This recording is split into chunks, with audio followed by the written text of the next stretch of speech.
Good evening. In my first inaugural address, I committed this country to the tireless task of combating climate change and protecting this planet for future generations. 2 weeks ago in Paris, I said before the world that we needed a strong global agreement to accomplish this goal. An enduring agreement that reduces global carbon pollution and sets the world on a course to a low-carbon future. A few hours ago, we succeeded. We came together around the strong agreement the world needed. We met the moment. I want to commend President Hollande and Secretary General Ban for their leadership and for hosting such a successful summit, and French Foreign Minister Laurent Fabius for presiding with patience and resolve. And I want to give a special thanks to Secretary John Kerry, my senior advisor Brian Deese, our chief negotiator Todd Stern, and everyone on their teams for their outstanding work and for making America proud. I also want to thank the people of nearly 200 nations, large and small, developed and developing, for working together to confront a threat to the people of all nations. Together we've shown what's possible when the world stands as one. Today the American people can be proud because this historic agreement is a tribute to American leadership. Over the past 7 years, we've transformed the United States into the global leader in fighting climate change.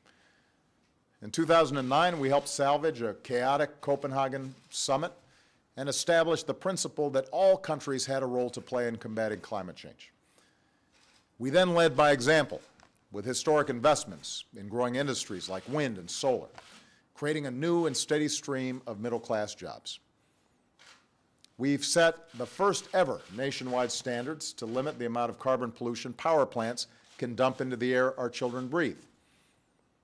From Alaska to the Gulf Coast to the Great Plains, we've partnered with local leaders who are working to help their communities protect themselves from some of the most immediate impacts of a changing climate. Now, skeptics said these actions would kill jobs. Instead, we've seen the longest streak of private sector job creation in our history. We've driven our economic output to all-time highs while driving our carbon pollution down to its lowest level in nearly 2 decades. And then, with our historic joint announcement with China last year, we showed it was possible to bridge the old divides between developed and developing nations that had stymied global progress for so long. That accomplishment encouraged dozens and dozens of other nations to set their own ambitious climate targets. And that was the foundation for success in Paris. Because no nation, not even one as powerful as ours, can solve this challenge alone. And no country, no matter how small, can sit on the sidelines. All of us had to solve it together. Now, no agreement is perfect, including this one. Negotiations that involve nearly 200 nations are always challenging.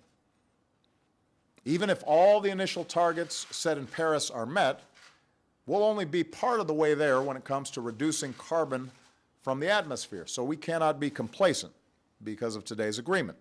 The problem's not solved because of this accord. But make no mistake, the Paris Agreement establishes the enduring framework the world needs to solve the climate crisis. It creates the mechanism, the architecture, for us to continually tackle this problem in an effective way.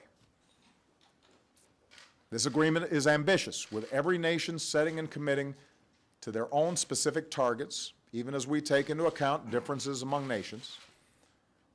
We'll have a strong system of transparency, including periodic reviews and independent assessments, to help hold every country accountable for meeting its commitments. As technology advances, this agreement allows progress to pave the way for even more ambitious targets over time. And we have secured a broader commitment to support the most vulnerable countries as they pursue cleaner economic growth. In short, this agreement will mean less of the carbon pollution that threatens our planet and more of the jobs and economic growth driven by low-carbon investment. Full implementation of this agreement will help delay or avoid some of the worst consequences of climate change and will pave the way for even more progress in successive stages over the coming years. Moreover, this agreement sends a powerful signal that the world is firmly committed to a low-carbon future, and that has the potential to unleash investment and innovation in clean energy at a scale we have never seen before. The targets we've set are bold, and by empowering businesses, scientists, engineers, workers, and the private sector, investors, to work together, this agreement represents the best chance we've had to save the one planet that we've got. So I believe this moment can be a turning point for the world.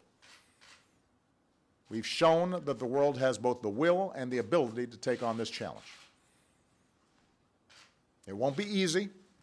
Progress won't always come quick. We cannot be complacent.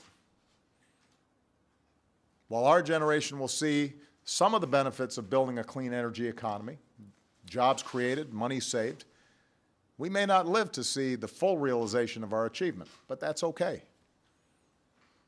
What matters is that today, we can be more confident that this planet is going to be in better shape for the next generation, and that's what I care about.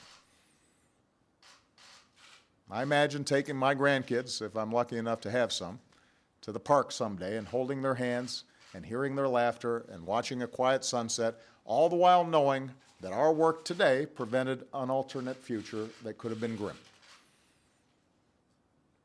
That our work here and now gave future generations cleaner air and cleaner water and a more sustainable planet. And what could be more important than that? Today, thanks to strong, principled American leadership, that's the world that we'll leave to our children. A world that is safer and more secure, more prosperous, and more free. And that is our most important mission in our short time here on this earth. Thanks.